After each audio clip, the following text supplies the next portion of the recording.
दोस्तों, आज हम चैप्टर 3 का एक्सरसाइज 3.1 क्लास 10 का हम फर्स्ट क्वेश्चन करेंगे, जो कि दिया हुआ है।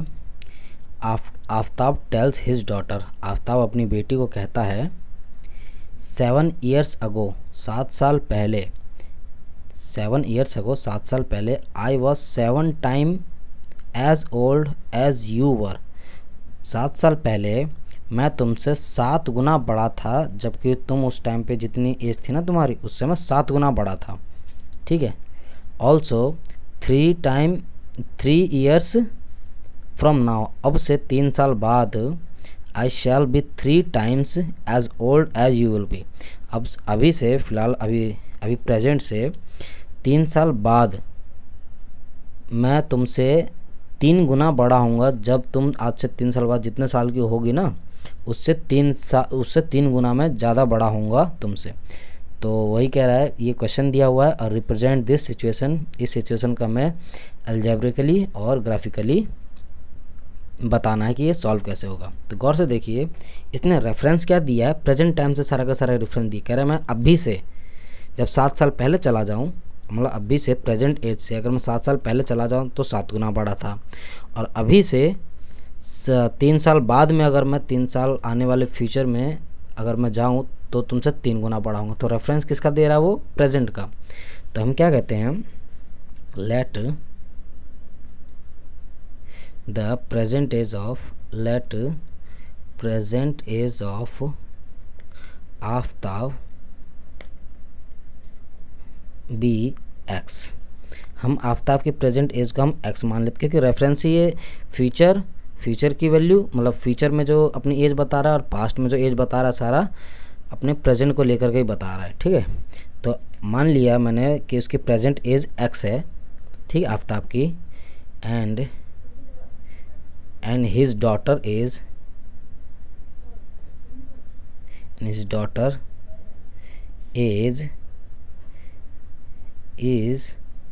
वाई, और उसकी डॉटर की एज मैंने वाई मान ली। ओके।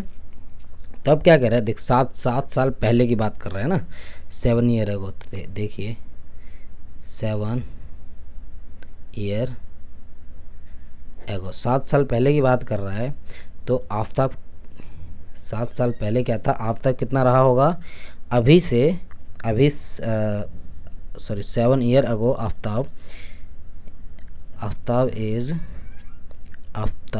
एज was अभी प्रेजेंट एज से 7 साल कम था, मतलब x माइनस 7, मतलब अभी जो फ़िलहाल जो उसकी एज कितना है, सपोज़ करो उसकी एज है अभी मान लो 30 साल, सपोज़ करो, मान लो एग्जांपल बता रहा हूँ, अभी उसकी एज है मान लो 30 साल, 7 साल पहले कितनी रही होगी, 23 की रही होगी। तो वही मान लो, तो उसकी जो प्रेजेंट एज है वो x है, तो 7 साल पहले कितनी रही होगी, उसकी -7 हो जाएगा।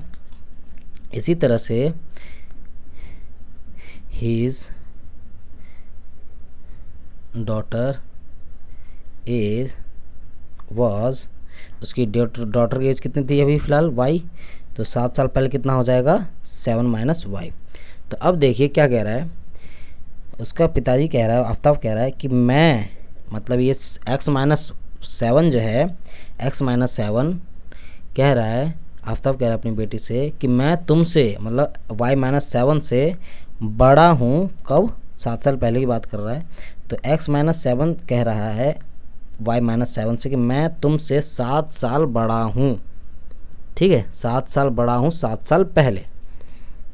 तो देखिए गौर से देखिए, अगर मैं इन दोनों को इक्वेशन बराबर करूँ तो देखिए x-7 बराबर y-7। ठीक है, ये है आफ्ताब की एज, ये है उसकी बेटी की एज। ये कहता है कि मैं तुमसे 7 साल बड़ा हूँ। कब, 7 साल पहले।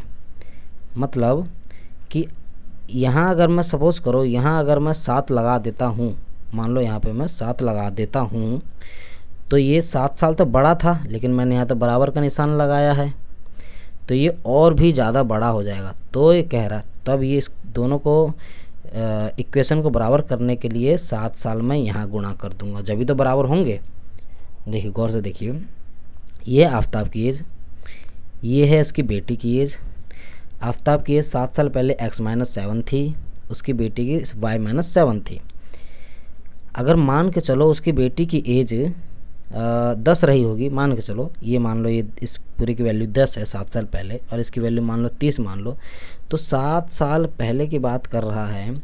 और जब मैंने यहाँ पे इक्वेशन दोनों को अगर मैं इक्वेट करने के लिए यहाँ पे इक्वल का निशान लगाता हूँ, और ये 7 गुना है, मतलब 7 साल बड़ा है ना, अगर ये मैं ये 7 यहाँ कर देता हूँ तो ये उसका फादर और भी 7 गुना ज़्यादा बड़ा हो जाएगा, लेकिन हमने बराबर लगाया है, तो बराबर लगाने के चक्कर में हमने ये 7 उसकी बेटी की एज के साथ मल्टीप्लाई किया है, ताकि इन दोनों की एज अब बराबर हो जाए। ठीक है ना, 7 गुना अगर मैं उसकी बेटी की एज में कर देता हूँ तो दोनों बराबर हो जाएंगे। ठीक है, तो देखिए यहीं से इक्वेशन हमारा निकल के आता है। ये हो गया x-7 बराबर, ये हो गया 7y प्लस 7 सॉरी माइनस है ना, माइनस के निशान 7-49। इसको सॉल्व कर लो प्रॉपरली तरीके से। x-7y -7 plus 49 equal to 0। It means x-7y plus 42 बराबर 0। ये आ गई मेरी पहली इक्वेशन। ओके, ये मेरी पहली इक्वेशन आ गई। ठीक, अब दूसरी इक्वेशन है। अब दूसरी इक्वेशन में क्या कह रहा है कि 3 ईयर फ्रॉम नाउ, मतलब आफ्टर 3 ईयर, आफ्टर 3 ईयर्स, 3 साल बाद की बात कर रहा है ये, कि अगर हमने आफ्ताब की एज x मानी थी तो 3 साल बाद क्या होगी उसकी, तो आफ्ताब एज विल बी कितनी होगी, x तो उसकी मानी थी, 3 साल बाद कितनी हो जाएगी, उसमें 3 साल और जुड़ जाएगा तो x + 3, और his daughter age will be y+3। गौर से देखिए, 3 साल बाद उसकी बेटी की एज इतनी हो जाएगी। ओके, तब इन दोनों इक्वेशन को बराबर अगर मैं करता हूँ, x+3 = y+3, इन दोनों को अभी बराबर नहीं लिख सकता हूँ क्योंकि बाप उसका अभी भी बड़ा है।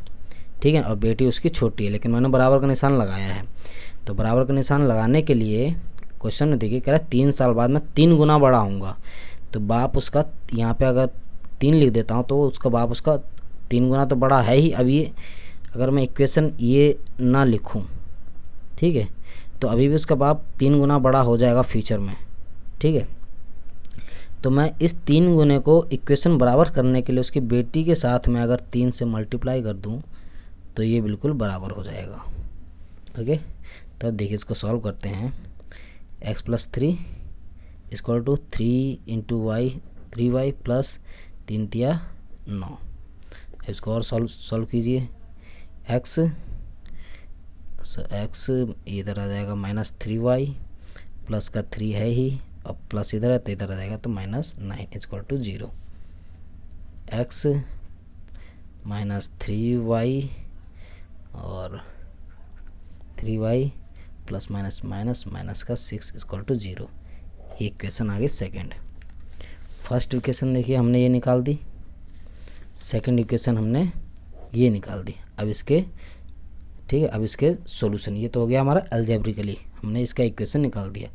अब इसका सॉल्यूशन निकालना है, तो सॉल्यूशन निकालने के लिए पहले हमें इसके जीरोज निकालने पड़ेंगे ताकि ग्राफ पे हम इसके शो कर सकें। तो देखिए मैं पहले इक्वेशन 1 के लिए जो कि दिया हुआ है x - 7y प्लस 42 = 0। ओके, ये मेरा इक्वेशन 1 है ना। पहले मैं इसके लिए बना लूँ बॉक्स, मैं ज़्यादा नहीं, मैं 2 वैल्यू लूँगा फ़िलहाल। ठीक है, ये आपने 9th क्लास में भी सीखा ही होगा। इस ऊपर वाले में मैं x ले लेता हूँ, नीचे वाले में मैं y ले लेता हूँ। अब गौर से करके देखते हैं हम, पहले हम x की वैल्यू रखते हैं ताकि y की वैल्यू हमारी निकले। तो देखिए x की वैल्यू में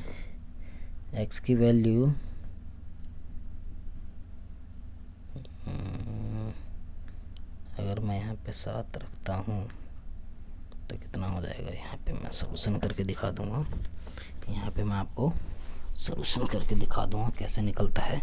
हालांकि आपने 9th क्लास में चीज़ सीखा हुआ है, ठीक है।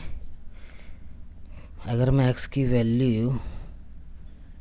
वैल्यू सपोज करो मैं 2 रखता हूँ, यहाँ पे x की वैल्यू मैं 2 रखता हूँ, तो इसमें देखिए क्या हो जाएगा, x minus 7y plus 42 equal to 0। x की जगह मैंने 2 रख दिया, यहाँ है minus 7y plus 42 plus minus plus, तो ये हो गया 44, ये हो गया माइनस 7y माइनस 44। इससे डिवाइड नहीं होगा, मज़ा नहीं आएगा, तो ऐसी वैल्यू ले लेते हैं ना जिससे कम्प्लीटली डिवाइड हो जाए। इसको x की वैल्यू 0 रख के देखते हैं। x की वैल्यू अगर मैं 0 रख देता हूँ तो गौर से देखिए, x की वैल्यू 0 रखूँगा, माइनस तो 0 हो जाएगा, minus 7y plus 42 equal to 0, तो ये 0 हो गया, 42 इधर चला जाएगा तो minus 7y equal to minus 42, minus से माइनस कट तो y से 7 इधर आ जाएगा, 7 से 7 छक बड़े तो y equal to 6, y equal to 6। तो x अगर मैं 0 रखता हूँ तो y की वैल्यू 6 हो गई। हालांकि हम इसको भी कर सकते थे, बट इसको मैंने इसलिए नहीं किया क्योंकि 7 से 44 काट हो गए, फिर वो फ्रैक्शन के रूप में आएगा, फिर फ्रैक्शन को प्लॉट करने में ग्राफ पे थोड़ा सा टफ पड़ जाता है, वो थोड़ा और ज़्यादा कॉम्प्लिकेट हो जाता है, इसलिए मैंने वैल्यू नहीं लिया। इसलिए कोई ऐसी इजी वैल्यू ले लूँ, क्योंकि मेरे को इसका ग्राफ ही तो प्लॉट करना है। ग्राफ चाहे कैसे ही प्लॉट करो, वो जिस तरह का भी ग्राफ इसका इसमें बनेगा ना, आप चाहे कोई सी वैल्यू पुट कर लो, सेम उसी तरह का ग्राफ प्लॉट होगा, ठीक है। अब यहाँ एक तो हो गया, अब इसकी कोई सी एक वैल्यू और ले लेते हैं। आप 2 ले लो, 3 ले लो, 4 ले लो, बट 2 इनफ होता है। अब इसकी एक वैल्यू और ले लें। एक वैल्यू कौन सी हो जाएगी, एक बार मैंने 0 इसको रख दिया 0, अब इसको अगर मैं 0 कर दूंगा तो वैल्यू बहुत बड़ी हो जाएगी।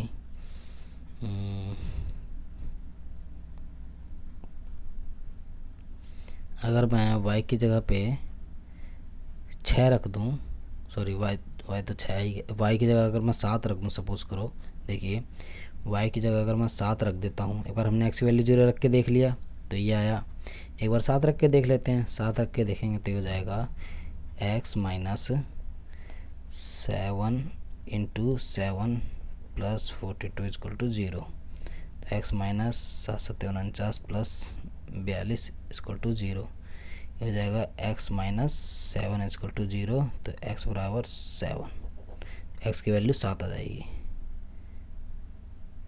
x की वैल्यू 7 रखेंगे तो x की वैल्यू 7 ही आएगी, ओके।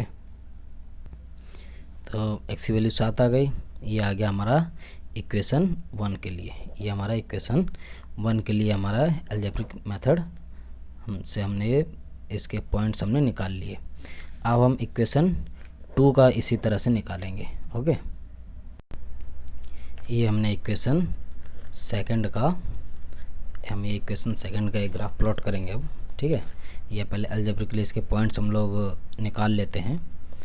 तो इसके अगर हम पॉइंट्स निकाले, x की वैल्यू अगर मैं 0 कर दूं, x की वैल्यू अगर मैं 0 कर दूं तो y कितना हो जाएगा, इसको ज़रा सॉल्व करके देख लीजिए। x minus 3y minus 6 equal to 0, ये हो गया 0, तो हो जाएगा 3y माइनस 6 इक्वल टू 0, ये इधर चला जाएगा तो minus 3y equal two plus 6, y equal two plus 6 divided by minus 3, तो आ गया माइनस 2, तो y इक्वल टू माइनस 2। एक पॉइंट आ गया हमारा, अगर x 0 रखते हैं तो y आ गया हमारा माइनस 2, ओके। अब एक बार यहाँ पे ये भी रख के देख लेते हैं। अगर मैं एक बार y 0 रखता हूँ तो क्या होता है, यहाँ देखते हैं करके। x माइनस 3 अगर मैं 0 रखता हूँ तो x minus 0 minus 6 equal to 0, तो x माइनस 6 इक्वल टू 0, तो x बराबर ये इधर चला जाएगा तो 6, तो x की वैल्यू आ जाएगी 6, ठीक है। तो हमने ये इसके भी पॉइंट्स हमने निकाल लिए। अब इसी को हम, अब इन्हीं दोनों पॉइंट को हम ग्राफ पे शो करेंगे। तो मैं ये जो दोनों पॉइंट जो हमने निकाला है, मैं आपको यहाँ पे लिख के बता देता हूँ। तो देखिए दोस्तों, जो हमने जो इन बॉक्स में जो x और y की जो वैल्यू निकाली थी, ये इक्वेशन 1 का है हमारा, जो हमने पिछले पेज पे निकाला था, और ये हमारा इक्वेशन 2 का है। ठीक है, ये हमने 2 पॉइंट हमने निकाले थे। अब इन्हीं पॉइंट को हमें इस ग्राफ पे शो करना है।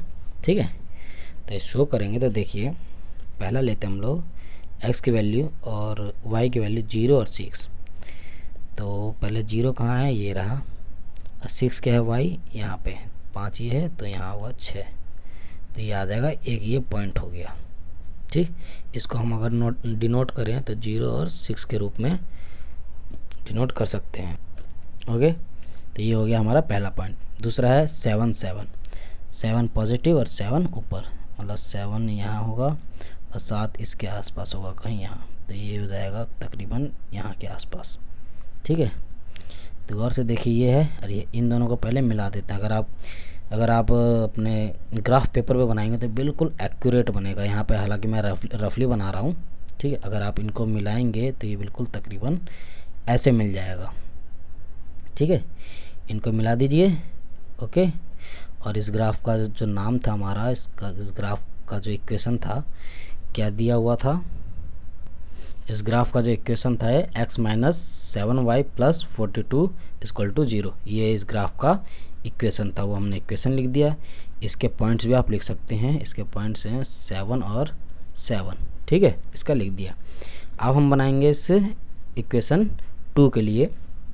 इक्वेशन 2 के लिए देखिए, 0 और -2 प्लॉट करना है, तो 0 ये रहा और y है -2 यहाँ, यानी कि इस पे एक पॉइंट तो ये रहा मेरा, ये हो गया 0 और -2, ये पॉइंट एक हो गया मेरा। दूसरा 6 और 0, 6 यहाँ है और 0 यहाँ होगा, तो ये यहाँ कहीं होगा प्लॉट। इसको अगर आप खींचोगे तो ये भी तकरीबन इस तरह से बनेगा। ठीक है, तो गौर से देखिए, ये ग्राफ आपस में कहीं भी कट नहीं कर रहा है, ये ग्राफ फ़िलहाल आपस में कहीं कट नहीं कर रहा है। ठीक है, तो कुल मिला के आपको खाली ग्राफिकली शो करना था, आपने इसको ग्राफिकली शो कर दिया हुआ है। इसका इक्वेशन आप लिख सकते हैं, इसका इक्वेशन था x minus 3y minus 6 equal to 0, ये इसका इक्वेशन था। इसका इक्वेशन लिख दिया आपने, इसका इक्वेशन लिख दिया, ग्राफ के ऊपर आपने प्लॉट कर दिया वैल्यू को। ठीक है, इन पॉइंट्स को, तो ये आपका ये सोल्यूशन हो जाएगा। मतलब इसी तरीके से सोल्यूशन निकालना है। ये आपका ग्राफिकल मेथड हो गया, ये आपका एल्जेब्रिकली आपने इसके 2-2 पॉइंट, ज़्यादा निम्न 2-2 पॉइंट्स ही निकाले हैं। ठीक है, अब इससे ज़्यादा आगे आपको कुछ करने की ज़रूरत नहीं पड़ेगी। ओके दोस्तों, अगर आपको वीडियो अच्छा लगा हो तो चैनल को लाइक करें, तो वीडियो को लाइक करें, चैनल को सब्सक्राइब ज़रूर करें। किसी भी तरह की क्वेरी हो तो आप हमें कमेंट बॉक्स में पूछ सकते हैं।